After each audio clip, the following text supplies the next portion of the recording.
نعمت عطا کی ہے تو اس کا حق یہ ہے کہ ہم اس کا شکر ادا کریں، اس پہ تکبر نہ کریں، لوگوں کو جھڑکیں نہیں، لوگوں کو کمتر نہ سمجھیں۔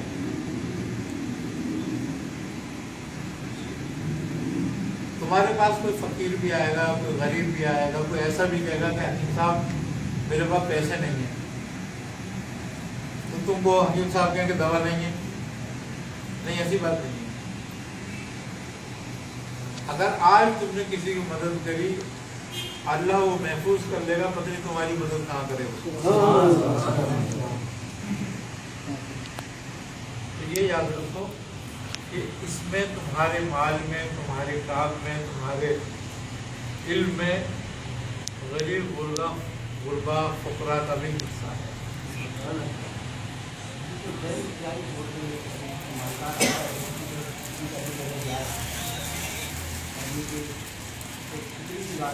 مال میں کشش ہوتی ہے، جب مالدار آتا ہے تو غیر اختیاری طور پر اس کی طرف سے اس کا کس طرح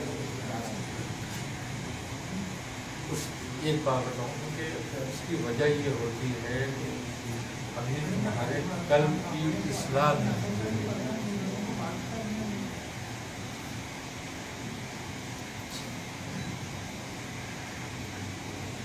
آدمی حق کی طرح رجوع ہوتا ہے یا قلب کی طرح؟ مالدار کے ساتھ خلق ہوتی ہے اور غریب کے ساتھ حق ہوتا ہے۔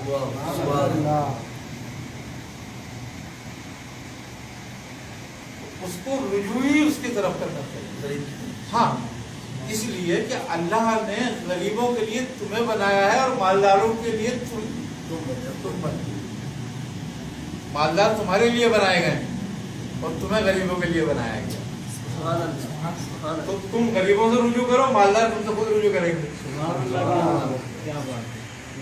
تو بات یہ ہے کہ اگر ہم اس طریقے سے دیکھتے ہیں، اس طریقے سے کرتے ہیں، اللہ تعالیٰ برکت بھی دیتا ہے، اور اس برکت اس کثرت سے بہتر ہوتی ہے کہ جو غریبوں کا پیٹ کاٹ کے یا غریبوں کا حق مار کے حاصل کی ہے۔ تم دولت دنیا میں کتنی کما لو، تمہارے کسی کام کی نہیں، علاوہ اس بات کی کہ جو تم نے اپنے ہاتھ سے خرچ کر دیا یا جو تم نے کھا پی لیا۔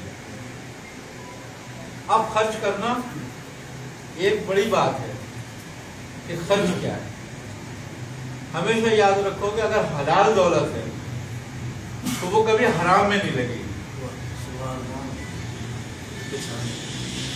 اور جو حرام دولت ہے وہ کبھی حلال کی طرف نہیں جائے گی۔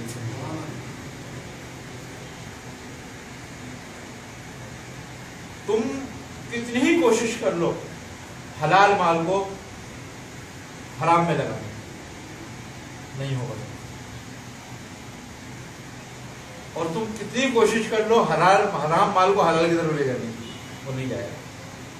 کیوں کہ یہ تمہارے اور میرے ہاتھ کا نہیں ہے، یہ تو حق کا فیصلہ ہے کہ جو ہمارا ہے وہ ہماری طرف آئے گا، جو دوسرے کا دوسری طرف جائے گا۔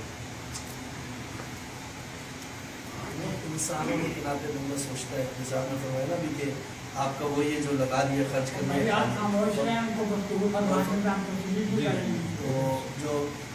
تو کیا نام ہے، بندہ سوچتا ہے یہ کہ میں بنا لوں اولاد کے لیے، ان کے لیے پیچھے۔ اچھی بات ہے یہ، دیکھو ایک بات ہے،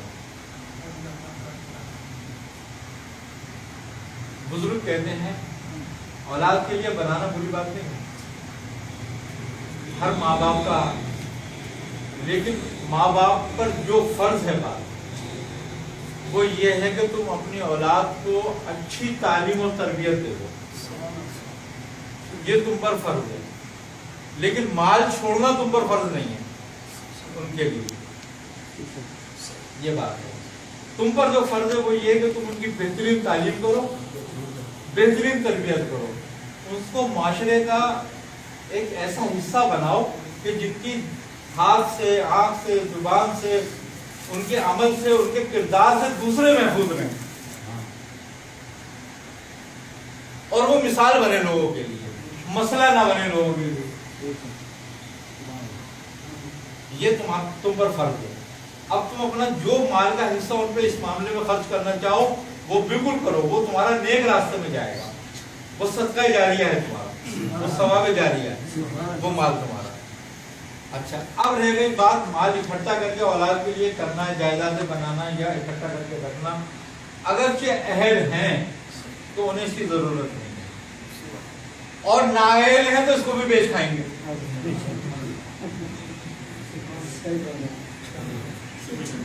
اور پھر تمہارے لیے عذاب کا ایک کنواں تیار رکھیں گے. تو لہذا بہتر ہے کہ ماں باپ کو یہ چاہیے کہ اپنی اولاد بہترین تربیت اور بہترین تعلیم کریں. اچھا اب رہ گئی بات تعلیم کی کہ تعلیم کون سی ہو, تو تعلیم ان کو دنیا میں رہنے کے مطابق بھی ہو اور دین کی سمجھ بھی ہو, کہ دین کی سمجھ میں ان کے آئے کہ دین کیا چیز ہے اور دنیا میں کیسے رہا جاتا ہے یہ بھی سمجھ میں آئے. اگر ان کو ڈاکٹر یا انجینئر بنانا چاہتے ہو تو ساتھ میں ان کو دین کا اتنا علم ضرور سکھا دو کہ جس سے وہ یہ حرام اور حلال کی تمیز کر سکیں.